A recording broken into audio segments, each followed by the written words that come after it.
Bismillahirrahmanirrahim. Assalamualaikum warahmatullahi wabarakatuh. Apa kabar Bapak dan Ibu serta Sobat Sehat yang berada di channel YouTube atau Instagram atau media sosial yang Dinas Kesehatan Kabupaten Cianjur? Berjumpa kembali dengan saya Yulia Sulistiawati yang akan bertugas menjadi host podcast pada hari ini. Dan kali ini kita akan berbincang-bincang bersama para narasumber yang sudah hadir bersama kita semua, tetapi izinkan saya untuk menyapa dulu kepada seluruh Sobat Sehat yang dimanapun berada, semoga dalam kondisi sehat wa'afiat. Amin ya rabbal alamin.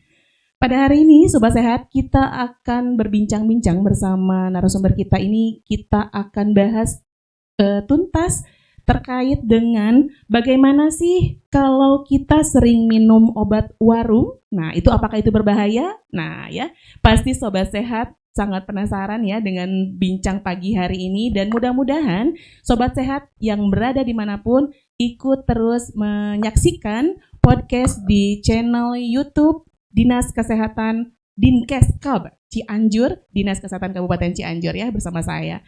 Dan kita akan berbincang selama 40 menit atau 1 jam ke depan bersama narasumber kita. Dan sebelum itu kita akan sapa terlebih dahulu narasumber kita yang sudah hadir bersama kita. Yang pertama, Ibu Hajah Teni Hernawati SKM MKes. Beliau selaku Kepala Bidang Sumber Daya Kesehatan di Dinas Kesehatan Kabupaten Cianjur telah hadir di tengah-tengah kita. Ibu, selamat datang Ibu. Selamat pagi. Iya, Ibu sehat? Alhamdulillah. Ya, baik, izin saya juga memperkenalkan narasumber kita yang satu lagi ini Teteh ya, atau panggil Ibu? Teteh aja. Ini ada Teteh, nama lengkapnya APT Siti Kholilah Espam. Nah, beliau ini adalah selaku pengelola kefarmasian di bidang sumber daya kesehatan atau SDK di Dinas Kesehatan Kabupaten Cianjur. Selamat datang Teteh. Selamat pagi. Selamat pagi. Alhamdulillah. Bagaimana nih Ibu dan Teteh kabarnya hari ini? Alhamdulillah. Sobat Sehat, kita langsung saja nih pagi ini kita akan langsung berbincang terkait tadi ya yang sudah tadi saya sampaikan, bagaimana sih kalau kita sering minum obat warung yang saat ini sudah terjual bebas atau ada di warung-warung yang mungkin juga masyarakat sudah tahu ya Bu ya, karena memang akses untuk masyarakat mendapat obat itu lebih mudah di warung katanya ya. Nah, pagi ini kita akan kupas tuntas untuk membahas terkait hal tersebut. Untuk yang pertama mungkin saya akan bertanya kepada Ibu Kabid. Mohon izin Ibu, tadi juga kita sudah buka ya Bu ya, bahwa masyarakat ini sudah mudah ya Bu ya untuk membeli obat di warung-warung karena mungkin aksesnya lebih dekat, lebih mudah. Nah, apakah boleh Bu kita beli obat di warung? Itu yang pertama. Dan bahaya apa tidak tuh Bu kalau kita atau masyarakat bisa langsung main beli obat aja gitu Bu di warung dengan mudah? Boleh Ibu bisa memberikan informasi kepada kita Bu terkait boleh apa enggak beli obatnya di warung dan berbahaya atau tidak gitu Bu. Silahkan Bu Kabid. Oke, terima kasih Teh Yulia. Bismillahirrahmanirrahim. Assalamualaikum warahmatullahi wabarakatuh. Selamat pagi, salam sehat buat warga masyarakat Cianjur. Semoga Allah selalu melindungi kita semua. Terima kasih untuk pertanyaannya Teh ya. Salam buat teman-teman semua juga. Hari ini kita akan berbincang bersama terkait dengan bahaya mengkonsumsi obat warung yang terlalu sering barangkali itu ya. Yang mudah-mudahan podcast kita hari ini bermanfaat buat semua masyarakat ya, untuk mendapatkan informasi bagaimana bahayanya kalau terlalu sering mengkonsumsi obat warung gitu ya. Baik Bapak dan Ibu yang saya hormati, tentunya apa sih obat warung itu? Nah, Bapak dan Ibu, dari definisi obat warung itu sendiri adalah obat-obatan yang tersedia di toko, di warung, ataupun di supermarket yang dimana masyarakat dengan sangat mudah bisa membeli obat tersebut tanpa harus menggunakan resep dari dokter. Itu yang disebut dengan obat warung, ya. Nah, terkait dengan hal yang akan kita bahas, bagaimana kalau kita sering mengkonsumsi obat warung tersebut? Nah, Bapak dan Ibu yang saya hormati, tentunya pengobatan secara mandiri, dalam hal ini mengobati diri sendiri, adalah merupakan sebuah upaya yang dilakukan oleh masyarakat untuk mengobati dirinya, mengkonsumsi dengan obat-obatan, baik itu obat tradisional ataupun obat-obat modern, ya, obat-obat kimia, di mana mereka tanpa meminta nasihat ataupun advice dari tenaga ahli, dalam hal ini dokter atau tenaga kesehatan. Nah, hal tersebut tentunya ini sangat beresiko Teh Yulia, di mana ketika seseorang dengan keterbatasan pemahaman terkait dengan obat-obat yang dikonsumsi, ini akan menyebabkan sebuah kondisi yang merugikan diri kita sendiri. Nah, banyak yang dilaksanakan atau banyak yang terjadi di masyarakat bahwa mereka mengkonsumsi obat sesuai dengan apa yang mereka inginkan dalam hal ini atau apa yang mereka ketahui. Contohnya, mereka merasakan kondisi sakit kepala. Dia membeli obat, ya, membeli obat sakit kepala. Mereka tahu bahwa itu obat untuk sakit kepala, tapi mereka tidak pernah membaca sampai sejauh anjuran yang ada di dalam brosur obat tersebut. Sehingga kadang mereka tidak paham berapa kali dia harus minum obat, sampai kapan dia harus minum obat, apa reaksi yang akan terjadi. Mereka tidak sampai paham sampai ke sana. Nah, ketika konsumsi obat yang dilaksanakan secara bebas tersebut, dalam hal tidak dalam pengawasan, ini akan memberikan dampak yang luar biasa untuk tubuh. Tubuh akan bereaksi dengan dari efek samping obat tersebut. Jadi untuk warga masyarakat Cianjur yang saya cintai, tentunya mengkonsumsi obat secara mandiri itu tidak diperkenankan atau tidak dianjurkan terlalu sering. Kalau Bapak dan Ibu merasakan sakit ataupun merasakan keluhan, sebaiknya Bapak dan Ibu segera melakukan pemeriksaan ke petugas kesehatan, karena di sana ada ahlinya terkait dengan memeriksa kondisi kesehatan Bapak dan Ibu. Jadi kalau obat warung itu dikonsumsi secara terus-menerus, ini akan berdampak kepada reaksi tubuh yang merugikan diri kita sendiri. Itu barangkali Teh. Betul, Bu. Berarti memang intinya sangat beresiko sekali ya, Bu ya. Jadi tidak baiknya untuk tidak atau mengurangi atau tidak ya mengkonsumsi obat warung secara bebas, mungkin seperti itu ya, Bu ya. Jadi kalau misalkan ada yang mengeluh sakit, bisa langsung ke puskesmas atau tenaga kesehatan yang berada di lingkungan rumahnya, mungkin yang lebih dekat, itu mungkin yang lebih baik ya sekitarnya. Baik, Bu Kabid. Nah, tadi juga sudah disampaikan oleh Ibu bahwa memang dengan kurang pemahamannya masyarakat terkait obat-obatan tersebut apabila dikonsumsi dalam waktu atau jangka panjang bahayanya untuk masyarakat. Nih bagaimana Bu peran Dinas Kesehatan atau Ibu selaku Kepala Bidang SDK nih untuk menyikapi dengan obat-obat yang saat ini memang sudah terjual bebas Bu, sudah ada gitu di warung-warung. Jadi mungkin kalau kita memberitahu ke masyarakat bahwa itu beresiko, tetapi sekarang ternyata sudah ada buktinya obat-obatannya juga terjual bebas. Itu untuk menyikapi hal tersebut bagaimana Bu? Iya, oke. Terima kasih Teh.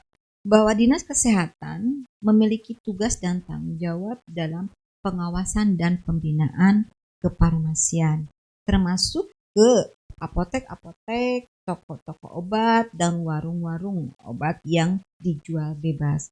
Tugas kami adalah melakukan pembinaan.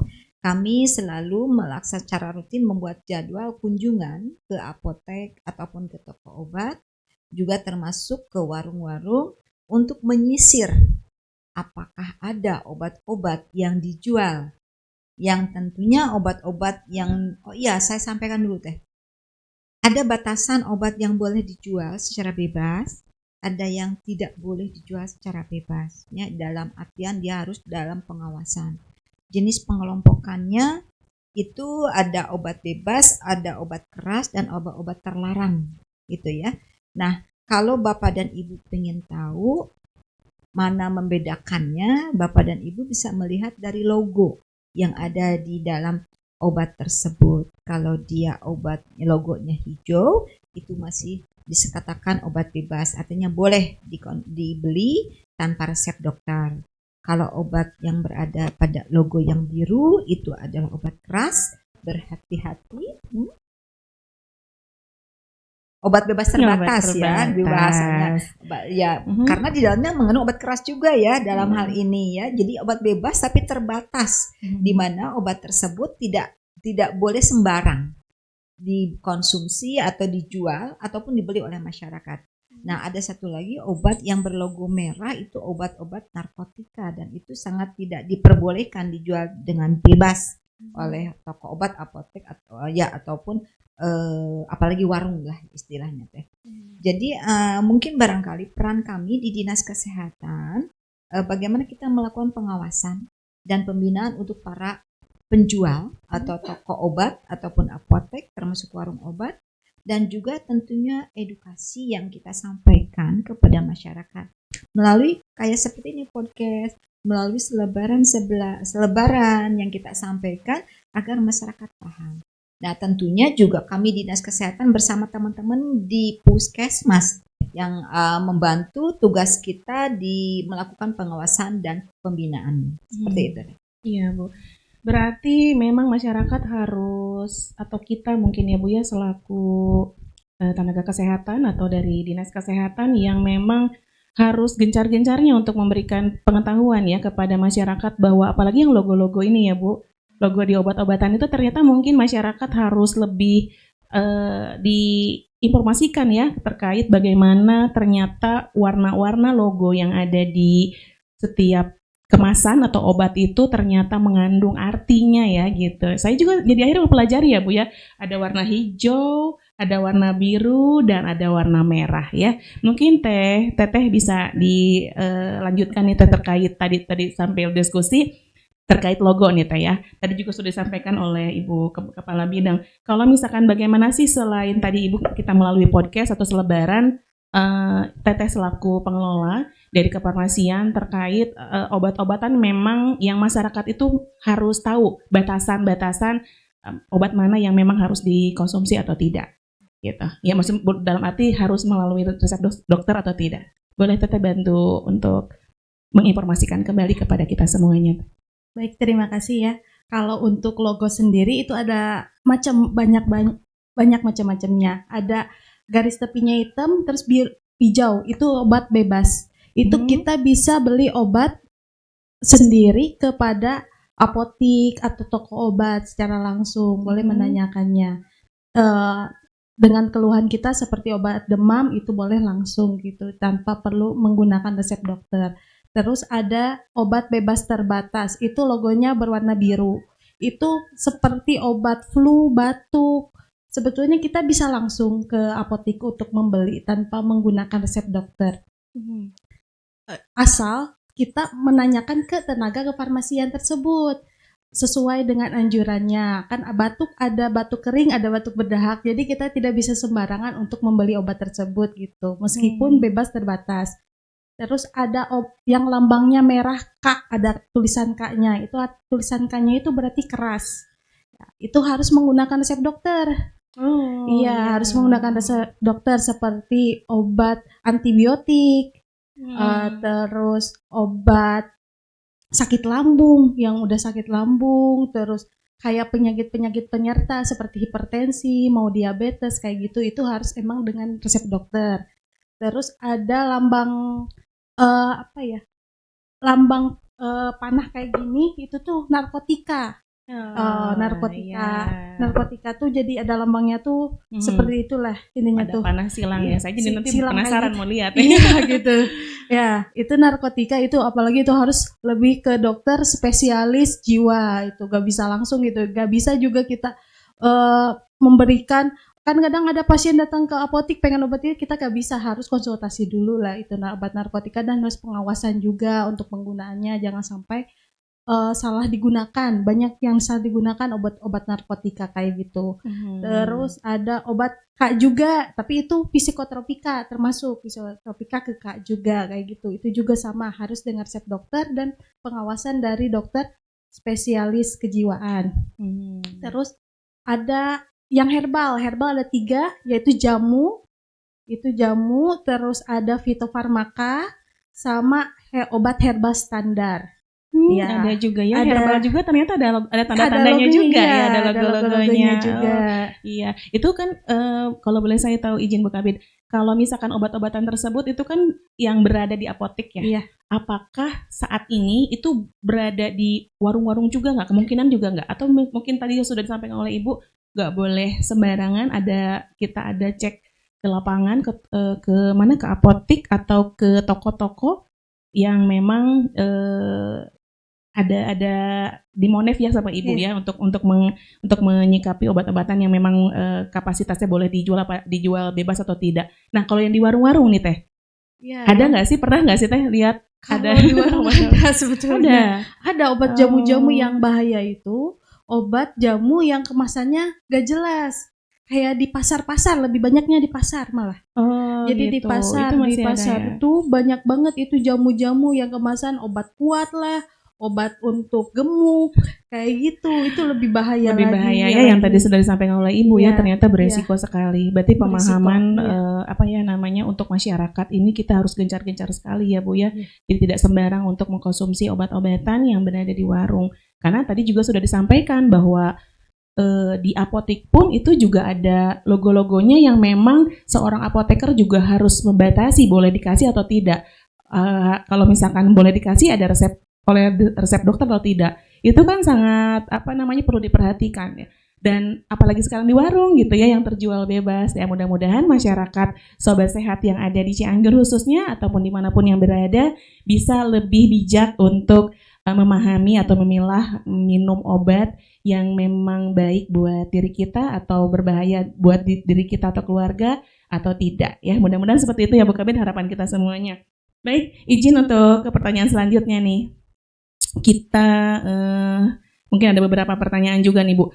Jika ada warung yang menjual obat-obatan, misalkan ada tadi yang sudah disampaikan ada 1 atau 2 atau 3 bahkan sampai 4 jenis obat nih yang ada di warung, kayak tadi disampaikan Teteh yang dijual bebas obat pegal, sakit gigi itu ya. Itu apakah boleh mengkonsumsi dalam waktu lama dan efeknya bagaimana? Karena kan kalau katanya kalau masyarakat itu minum obat A misalkan ya langsung sembuh Bu katanya. Jadi beli di warung beli satu produk obat A langsung sembuh gitu. Itu bagaimana Bu cara menyikapinya Bu? Iya. Oke, baik sahabat sehat semuanya, masyarakat Cianjur yang saya cintai. Tentunya kebiasaan masyarakat untuk mengkonsumsi obat secara mandiri ini karena keterbatasan pemahaman, tentunya ini yang harus kita coba rubah ya. Kita tingkatkan pemahaman mereka terkait dengan bagaimana mengkonsumsi obat yang benar. Obat bebas yang dijual di warung itu apabila dikonsumsi secara terus-menerus ini akan memberikan efek samping. Apalagi karena keterbatasan pemahaman, tidak sedikit yang warung karena tidak tahu bahwa itu jenis obatnya dalam komposisi yang sama diberikan secara double. Karena supaya langkung paten. Dipaparin obat ini ditambah obat ini gitu ya. Sementara pemahaman mereka tidak sampai sejauh itu terkait dengan komposisi, efek samping ya. Kalau masyarakat kan sifatnya kalau diberikan obat kalau dulu ya punten pisan. Dulu itu suka ada yang namanya setelan katanya ya. Nah, itu teh ampuh banget gitu ya. Masyarakat tuh suka banget meser setelan cenah gitu. Bahasanya tuh. Nah, meser setelan itu obat buat sakit badan katanya. Nah, itu obat tersebut terdiri dari beberapa jenis obat yang dikonsumsi sekaligus. Di dalamnya. Di dalam obat komposisinya mereka tidak paham ada kandungan apa di dalam obat A, B, C yang dia konsumsi sekaligus tersebut. Ini memberikan dampak bahaya yang luar biasa. Ya, apa dampaknya? Pertama, bisa menyebabkan kerusakan di lambung. Satu ya, lambungnya bisa menjadikan rusak.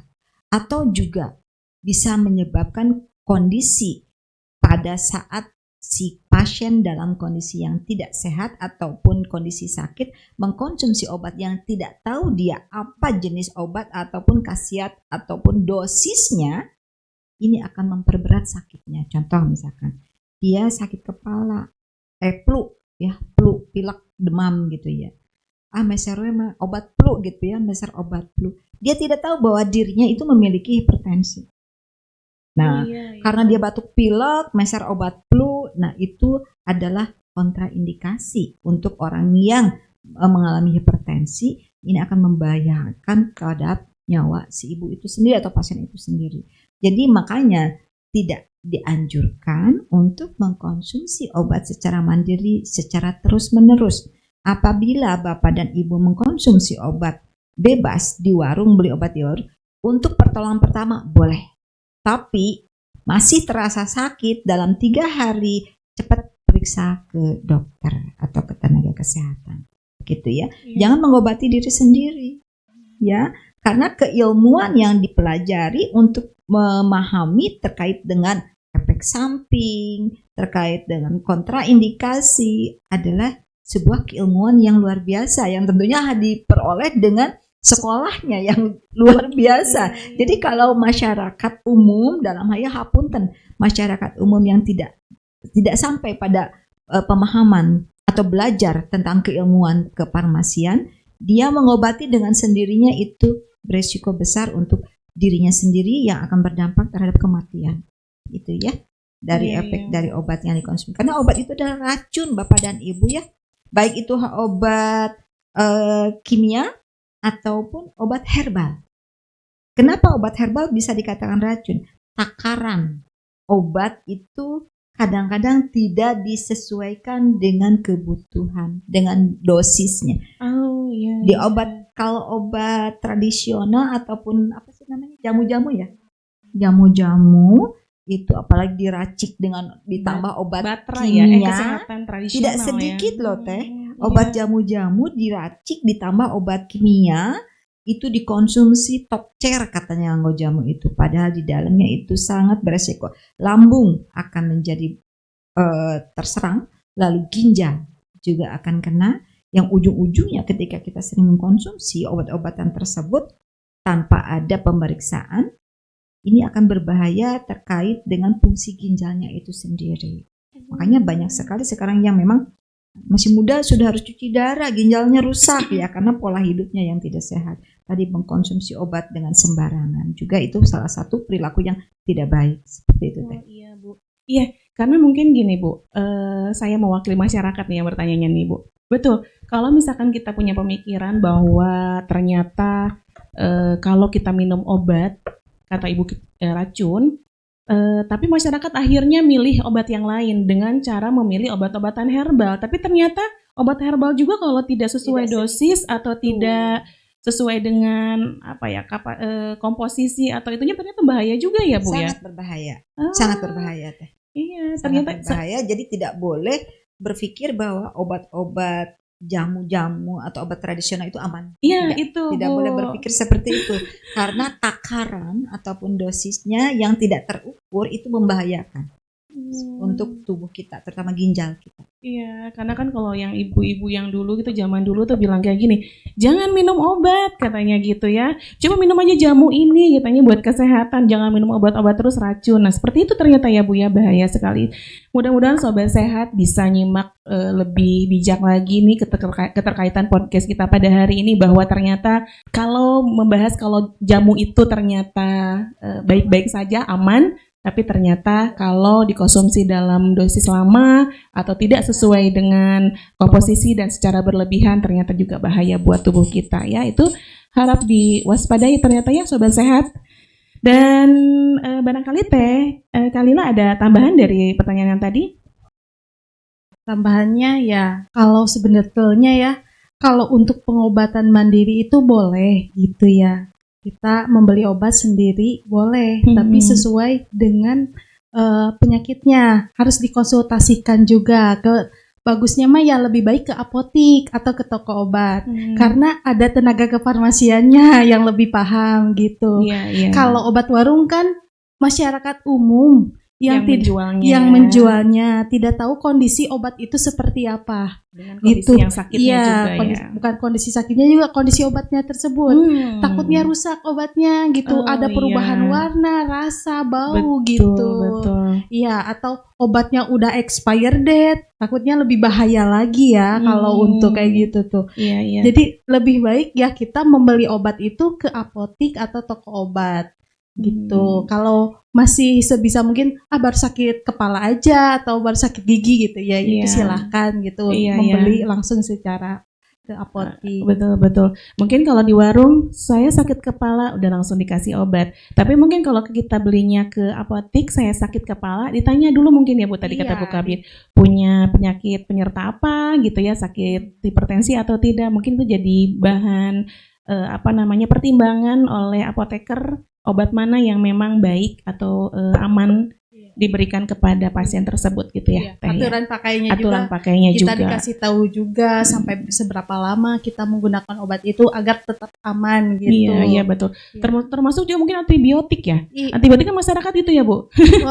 Kalau saya nih awam nih masyarakat, kalau misalkan udah sembuh ya udah beres obatnya diminum gitu. Padahal ternyata gimana Teteh? Kalau untuk antibiotik tersebut sebetulnya nggak boleh kita membeli obat secara langsung secara betul. bebas. Pemahaman itu juga harus diberikannya kepada masyarakat ya. Itu soalnya harus udah terjadi infeksi dulu baru kita meminum antibiotik. Kalau kita meminum antibiotik langsung malah jadi kekebalan tubuh kita itu jadi kuat. Jadi obat itu gak bakal mempan di dalam tubuh kita tuh. Malah jadi kalau sakit lagi maka lebih parah lagi.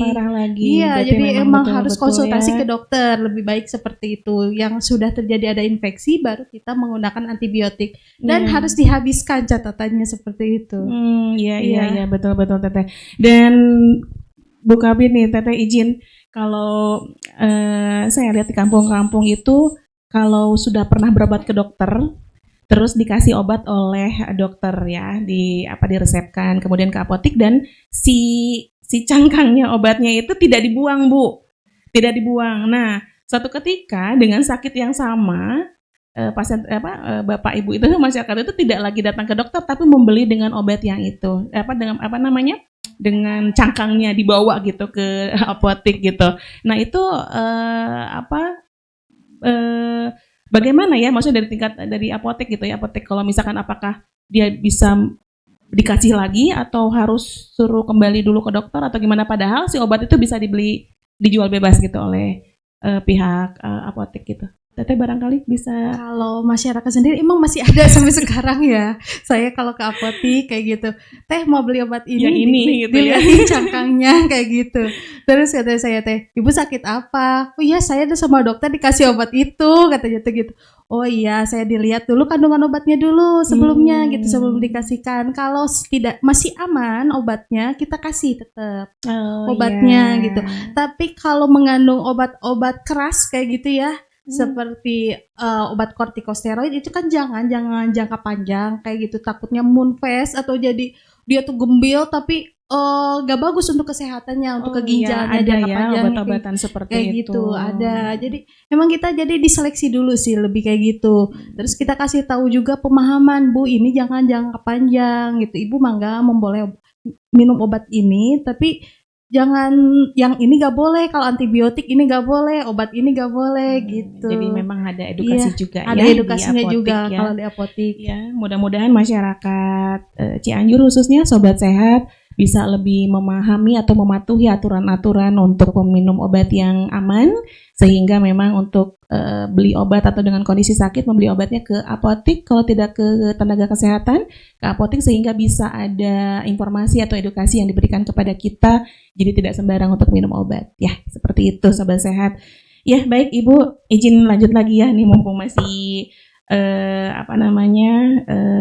semangat-semangatnya kita membahas terkait obat bebas ini Bu. Nah, bagaimana nih Bu cara meningkatkan kesadaran kepada masyarakat terkait penggunaan obat yang baik, yang aman, yang benar buat kita semuanya, khususnya untuk Sobat Sehat, mungkin bisa diinformasikan kepada kami mungkin oleh Bu Kabid atau Teh Kalila.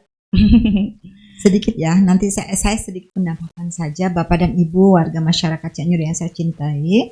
Tentunya tadi saya hanya ingin sedikit menanggapi terkait dengan tadi beli lagi obat yang di awalnya diresepkan oleh dokter dengan hanya menunjukkan cangkang atau bungkus. Iya, Bu, itu. Ya. Sekali lagi saya tekankan Bapak dan Ibu, penggunaan obat itu memiliki batas waktu. Ketika kita mengkonsumsi obat secara terus-menerus akan terjadi overdosis di dalam tubuh kita. Nah, ini yang akan membahayakan tubuh kita. Dari awal tentunya yang bisa dirasakan ketika seseorang mengalami overdosis, keluhan-keluhannya dari mulai keluhan yang kecil, yang ringan, sampai dengan terjadi muntah, terjadi hilang kesadaran, berujung dengan kematian. Jadi itu yang akibat dari overdosis, akibat dari penggunaan obat yang terus-menerus tanpa batas, tanpa pengawasan, tanpa petunjuk. Nah, oleh karena itu sekali lagi saya tekankan masyarakat, mari kita disiplin atau berhati-hati dalam mengkonsumsi obat, terutama obat bebas ya. Jangan dikonsumsi karena bebas, bisa didapatkan di mana aja dengan mudah, sakit sedikit udah langsung makan obat. Nah, kalau saya sih selalu menghimbau seandainya bisa kita tangani tanpa menggunakan obat, itu akan lebih baik. Contoh misalkan sakit kepala, sakit kepala. Apakah sakit kepala itu karena kurang istirahat atau karena apa? Jadi coba kita istirahat dulu. Kalau istirahatnya ternyata diistirahatkan dia sudah bagus, sudah kembali sakitnya berkurang, sebenarnya tidak perlu harus makan obat. Oh iya, betul ya, Bu ya. Jadi kita jangan ketergantungan dengan obat yang menyebabkan nanti overdosis berlebihan. Artinya kalau ketika berlebihan tersebut, ya tadi resiko untuk diri kita sendiri ya. Nah, sekarang bagaimana memahamkannya nih Teh Kalila, dan beliau adalah seorang apoteker, tentunya punya program di apoteker itu bagaimana memahamkan masyarakat untuk bisa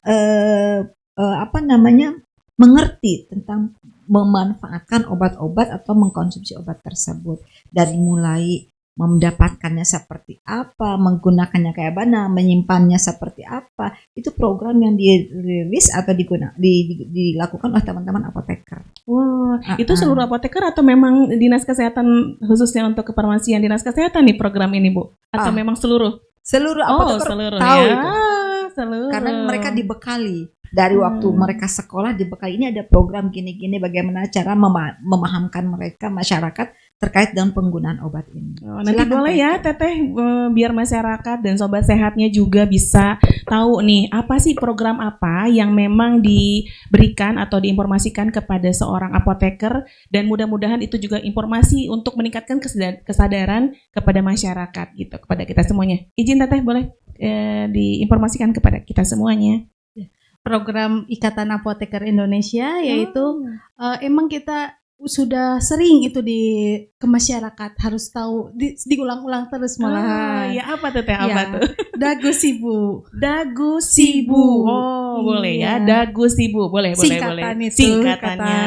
Boleh ya Teteh, kami menunggu sekali nih apa Dagu Sibu ini Teh. Semacam apa atau bentuk apa ini? Iya. Kalau Dagu Sibu, dapatkan. Di mana itu kita mendapatkan obat seharusnya? Itu toko instalasi yang berizin. Baik itu rumah sakit, itu pasti udah berizin dong. Terus klinik, apotik, toko obat itu sudah berizin semua. Kita bisa melihat di apotik tersebut ada tanda seperti ada praktik apoteker kayak gitu. Terus di toko obat juga ada praktek tenaga teknis kefarmasian kayak gitu. Terus gunakan gunakan obat itu sesuai dengan indikasi, sesuai dengan dosisnya, sesuai dengan cara penggunaan obatnya, dan informasinya sesuai dengan kebutuhan pada pasien tersebut. Simpan. Kalau untuk simpan tersebut, obat ada tata caranya gitu. Jangan sampai menyimpan obat itu salah. Soalnya ada juga ya. Iya, kalau di warung saya juga nih ternyata nih harus nyimak banget nih. Iya. Kalau disimpan kan takutnya contohnya ya kayak di warung. Untuk penyimpanannya kita gak tahu gitu. Dia nyimpannya terkena sinar matahari kah atau debu, kotor dan segala macam. Jadi tidak menjaga kualitas obat tersebut. Kalau ini kan harus yang kalau di rumah ya, khususnya untuk di rumah, untuk masyarakat, itu harus dijauhkan dari jangkauan anak-anak. Takutnya anak itu malah karena suka obatnya misalkan manis gitu diminum lagi, kan itu dia tidak sesuai gitu ya. Jauhkan dari anak-anak. Terus seperti jangan terkena sinar matahari langsung atau cahaya langsung kayak gitu. Terus seperti obat-obat yang aerosol, yang buat inhalasi kayak gitu, itu tuh jangan yang suhu panas kayak gitu, gak boleh. Jadi terkena cahaya atau misalkan di atas kulkas kayak gitu, takutnya meledak. Kan bahaya juga ya nanti keselamatan di rumah. Terus seperti obat-obat sirup, ada masyarakat yang masih menyimpan obat itu di kulkas. Ya itu gak boleh seharusnya. Iya. Ya jadi merusak kualitas. Jadi saya juga ternyata. Jadi kalau disimpan di kulkas itu bukan awet kayak makanan ya. Iya. Malah jadi rusak obatnya. Jadi kandungannya nggak ada gitu. Malah jadi bahaya gitu.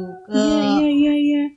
Nggak ada efek ternyata obatnya. Nggak boleh ya. Nggak boleh sirup itu disimpan sirup di kulkas nggak boleh. Ada yang boleh disimpan di kulkas seperti obat-obat supositoria.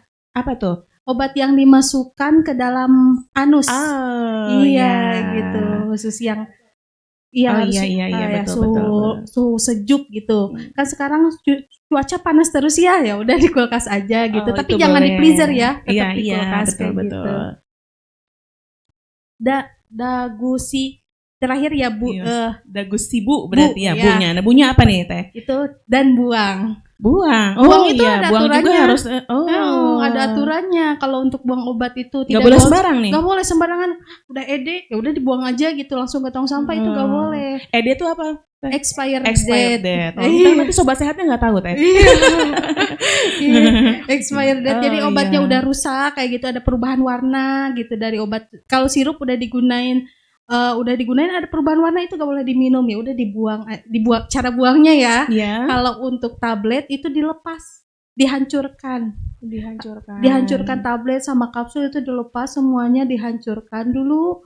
Nah, terus kalau untuk sirup itu dicampurkan dengan air, dengan tanah boleh bisa gitu. Wah ternyata gitu. Tapi dia boleh diteruskan lagi Teh.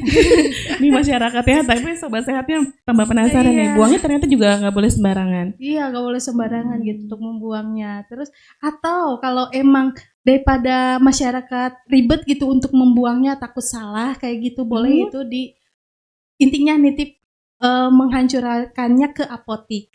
Itu dibolehkan. Dibawa dari rumah. Takut salah. Iya, boleh takut dibuang. Boleh dititipkan ke apotik untuk ini saya untuk dihancurkan. Saya nggak tahu mau buangnya gimana, takut salah gitu. Takut salah gitu. Apalagi kayak antibiotik kayak gitu kan nggak boleh sembarangan untuk membuangnya karena mencemari lingkungan. Berarti ternyata memang harus ada pemahaman yang lebih lagi ya kepada masyarakat ternyata ya Bu ya. Saya juga khususnya nih ternyata mendapatkan informasi. Ternyata memang kalau sirup disimpan di kulkas bukan menambah jadi jadi kan kalau makanan disimpan di kulkas jadi aman tuh ya, maksudnya jadi awet gitu ya. Tapi ternyata kalau obat sirup tidak ya. Kalau misalkan saya boleh tahu Teteh atau Ibu Teteh, kalau misalkan sirup sudah dibuka nih ya, diminum dalam waktu rentang berapa hari, ternyata memang belum habis. Nah itu apakah boleh disimpan di ruang suhu aman atau memang sudah dibuang saja gitu? Misalnya kayak maaf saya boleh satu produk mungkin paracetamol atau obat panas buat anak itu gimana tuh? Nah, takutnya mungkin sobat sehat ada yang bertanya tuh terkait itu.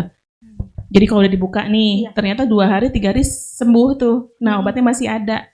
Nah, dalam jangka berapa lama lagi bisa obat itu digunakan atau memang harus dibuang aja?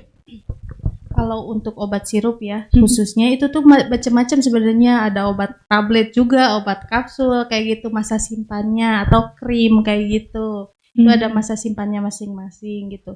Jika udah dibuka itu teh masa simpan kurang dari 3 bulan Di suhu ruang di biasa. suhu ruang biasa. Tapi asal jaga ada perubahan dari warna rasa kayak gitu dari obatnya.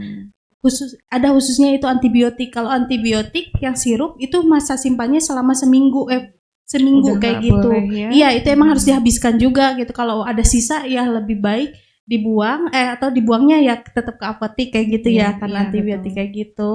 Tapi kalau kayak paracetamol yang tadi, paracetamol itu boleh disimpan di suhu ruang biasa gitu sejuk kayak sekitar 20 derajat Celcius, gak kena panas banget, itu masih boleh misalkan 2 minggu kemudian diminum lagi. Oh boleh ya, Iya. dalam 2 minggu, berarti jangka 2 minggu ya. Iya. Tapi kadang memang mungkin saya bisa mewakili sobat sehat kalau misalkan karena takut ya, padahal obat sirupnya baru diminum sekali atau 2 kali atau 2 hari gitu ya. Kadang suka ada langsung dibuang. Dan gitu tadi masyarakat mungkin salah satunya juga khawatir bisa sembarang ya buang-buang sirup dan obat-obatan tablet ternyata bahaya itu. bahaya juga ya. Iya gitu. Jadi Ya, memang nggak bisa mencemari lingkungan ya, dan nggak bisa juga disatuin sama sampah-sampah Iya, nggak boleh, harus dipisahin. rumah tangga ya. Oh baik-baik, wah alhamdulillah ya, ternyata sobat sehat hari ini kita mendapatkan informasi yang sangat luar biasa ya terkait obat-obatan yang memang saat ini